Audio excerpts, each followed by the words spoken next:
สวัสดีเจ้าคลิปนี้นะเจ้าอีแม่จะมาแปล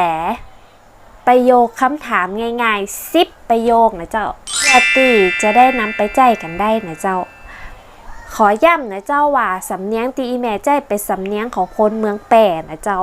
จะห้วนและเร็วหน่อยก่อยๆฟังก่อยๆจับคำแล้วเอาไปฝึกกันได้นะเจ้าประโยคแรกเลยนะเจ้าง่ายๆเลยสวัสดีค่ะคนเมืองก็จะว่าสวัสดีเจ้าประจายกับสวัสดีครับประโยคที่สองทำอะไรอยู่คนเมืองกะเนี่ยไออย่างอยู่ประโยคที่สามกินข้าวยังกินข้าวแล้วกะประโยคที่สี่กลับถึงบ้านยังคนเมืองก็จะว่าถึงบ้านแล้วกะประโยคที่ห้าเลิกเรียนยังคนเมืองว่าเลิกเรียนแล้วกะ6เลิกงานยังคนเมืองก็จะว่าเลิกงานแล้วกะ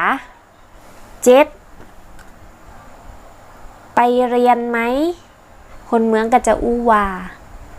ไปเรียนกำที่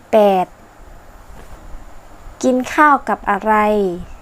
คนเมืองก็จะว่ากินข้าวกับไอหยังประโยคที่9ไปเที่ยวที่ไหนคนเมืองก็จะว่าไปแอวตังใด